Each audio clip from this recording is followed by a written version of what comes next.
Assalamualaikum warahmatullahi taala wabarakatuh. Selamat pagi Bapak dosen dan juga teman-teman saya di ruang A527 Universitas Pamulang dan juga teman-teman yang telah menyaksikan video presentasi saya kali ini. Mohon izin memperkenalkan diri, nama saya Puji Ayu Lestari dengan NIM 181010502517. Kali ini saya mohon izin untuk mempresentasikan materi mengenai metode transportasi least cost dengan mata kuliah riset operasi. Kita langsung kepada materi presentasinya.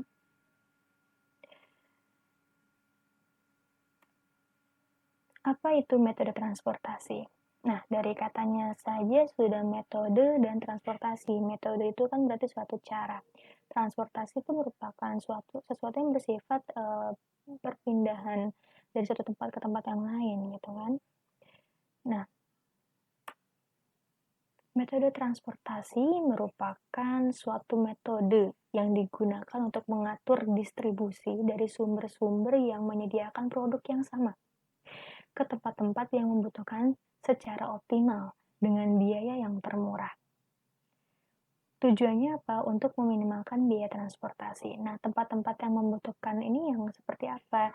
Contohnya ya seperti gudang, kemudian juga tempat-tempat suatu perusahaan menjual barangnya, begitu. Dan apa itu least cost?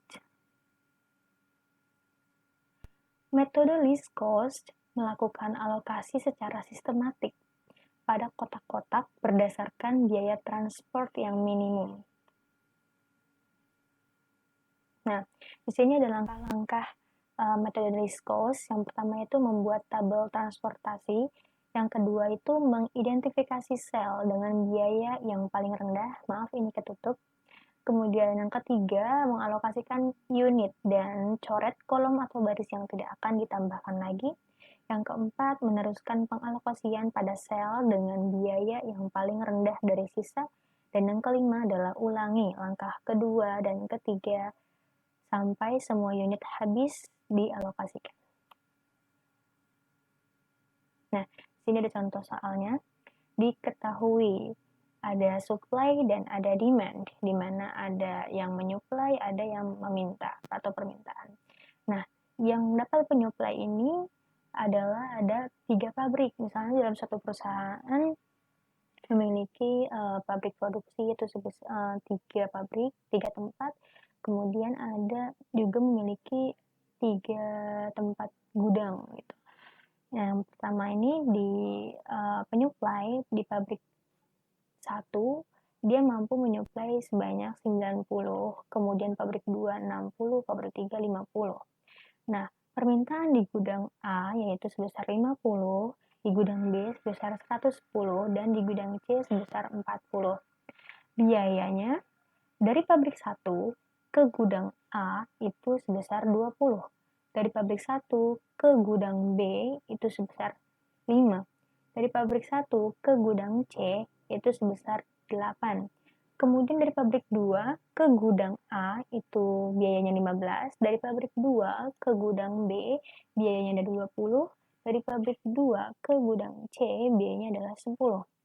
Dari pabrik 3 ke gudang A 25. Dari pabrik 3 ke gudang B 10. Dan dari pabrik 3 ke gudang C 19. Dari sini kita tadi pertama kita harus membuat tabel transportasinya dulu ya. Nah, di sini ada tabel transportasi. Maaf, itu harusnya di sini ada tanda garis ya. Jadi di sini pabrik, di sini itu gudang. Nah, sini P1 merupakan lambang dari pabrik 1 maksudnya. Di pabrik 1 tadi biaya untuk ke gudang A itu sebesar 20, kemudian pabrik 2 ke gudang A 15, pabrik 3 ke gudang A 25, disesuaikan dengan contoh keterangan yang diketahui tadi sebelumnya. Kita buat tabel transportasi, kemudian di metode least cost ini kita dari tabel transportasi yang ada, kita cari biaya yang paling rendah terlebih dahulu. Dari tabel ini kita melihat biaya yang paling terendah di sini kan ada 20, ada 5, 8, 15, 15, 20, 10, 25, 10, dan 19. Di sini di bawah ini adalah demand atau permintaannya sejumlah sekian 200, kemudian di supply-nya juga ada 200. Nah, kita cari dari kolom ini, dari tabel ini, mana biaya yang paling terendah. Nah, teman-teman pasti tahu kan, dari sini sudah terlihat bahwa yang paling terendah di sini adalah biaya di pabrik 1 ke gudang B, yaitu di nomor 5. Jadi di nomor 5 ini kita tandai berwarna kuning, saya tandai warna kuning di sini. Tandai berwarna kuning. Kemudian pabrik 1 ini mampu menyuplai maksimum itu 90. Nah, pabrik gudang B, maksudnya adalah gudang B itu mampu menampung 110. Nah, jadi kita maksimalkan di gudang B ini dari pabrik 1 karena dia mampu menyuplai 90 dan kapasitasnya juga di gudang B masih banyak, yaitu 110. Jadi kita bisa menyuplai keseluruhan dari pabrik 1 ke gudang B. Seluruhnya yaitu 90. Kita supply di sini 90.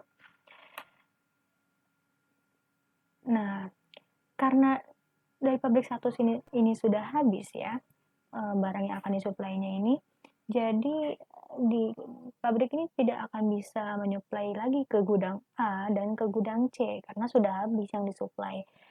Sehingga kita lakukan coret di angka 90. Kemudian juga di gudangnya juga akan berkurang kapasitas yang tadinya 110 karena telah terpenuhi dengan 90, maka sisanya adalah 20 yang kapasitas menampung di gudang B ini. Kemudian langkah selanjutnya setelah tadi kita silang yang gudang A, gudang C kita silang, kemudian kita coret supply karena sudah terpenuhi, kemudian kita coret gudang B dan kita tuliskan juga sisa dari kapasitas gudang B itu yaitu 20 yang berarti 110 dikurangi 90. Setelah itu habis, kita lanjut mencari biaya termurah lagi. Itu kita ulangi. Nah, biaya termurah kita lihat ada angka 10. Nah, 10 ini ada 2. Boleh kita pilih yang mana saja gitu. Tapi saat ini saya pilih yang paling dari pabrik kedua dulu. Nah, pabrik kedua itu mampu menyuplai sebanyak 60. Kemudian yang saya tandai kuning ini ada di gudang C. Biaya termurah 10 ini ada di gudang C. Nah, gudang C itu hanya mampu menampung kapasitas sebanyak 40. Maka dari itu berarti suplai yang akan diberikan oleh pabrik 2 ini berarti berlebih kan, kelebihan. Jadi, tapi tidak apa-apa.